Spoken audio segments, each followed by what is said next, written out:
ভারতের বিপক্ষে সিরিজের আগে ল্যান্ডমার্কের সামনে দাঁড়িয়ে বাংলাদেশের 4 ক্রিকেটার। কারো চাই রান, কারো উইকেট। সাকিব আল হাসান ঢুকে যেতে পারেন সর্বকালের সেরা 5 অলরাউন্ডারের তালিকায়। মুশফিক, মেহেদী মিরাজ, তাইজুলও অপেক্ষায় ব্যক্তিগত অর্জনের। ক্রিকেট রেকর্ডের খেলা। দলের সাথে নানা ব্যক্তিগত ল্যান্ডমার্কও প্রতি ম্যাচেই নানাভাবে আলোড়িত করে ক্রিকেটারদের।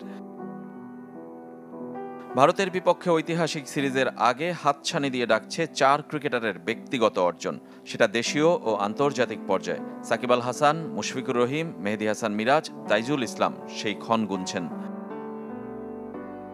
সাকিব আল হাসান টেস্ট অলরাউন্ডারের 1 নম্বর স্থান হারিয়েছেন, তবে সর্বকালের সেরা অলরাউন্ডারের তালিকা করলে তাকে প্রথম সারিতেই রাখতে হবে। টেস্টে মাত্র 4 জনের আছে 4,500 রান ও 250 উইকেট।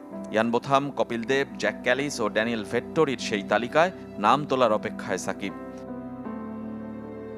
এদের মধ্যে সবচেয়ে দ্রুত 69 ম্যাচে এই কীর্তি গড়েছেন ইয়ান বোথাম। সাকিবের ম্যাচ সংখ্যাও সমান 69, তবে দলের ইনিংস পরাজয়ে অনেক ম্যাচেই এক ইনিংসে বোলিং করার সুযোগ মেলেনি তার। ভারতের বিপক্ষে 8 উইকেট কম নিয়ে সিরিজ শুরু করবেন সাকিব। সাকিবের জন্য কঠিন হলেও মুশফিকুর রহিমের জন্য সহজ। 3 ফরম্যাট মিলে আন্তর্জাতিক ক্রিকেটে বাংলাদেশের সর্বাধিক রান সংগ্রাহক হতে। মাত্র 8 রান করলে তামিমকে ছুঁয়ে ফেলবেন, 1 রান বেশি হলেই এককভাবে দেশ সেরা। মেহেদী হাসান মিরাজ 7 উইকেটের অপেক্ষায়, আন্তর্জাতিক ক্রিকেটে 300 উইকেটের ল্যান্ডমার্ক পূরণে। সাকিব ছাড়া এ কীর্তি আছে কেবল মাশরাফি ও মোস্তাফিজের। পাকিস্তানে যেভাবে নিজেকে মেলে ধরেছেন মেহেদী মিরাজ, তাতে কি খুব অসম্ভব?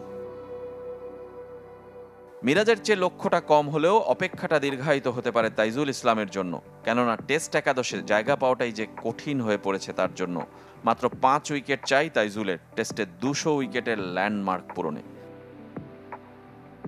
নিজেদের লক্ষ্য পূরণে দলের অর্জনের ভাণ্ডারটাও পূর্ণ হতে পারে বাংলাদেশের।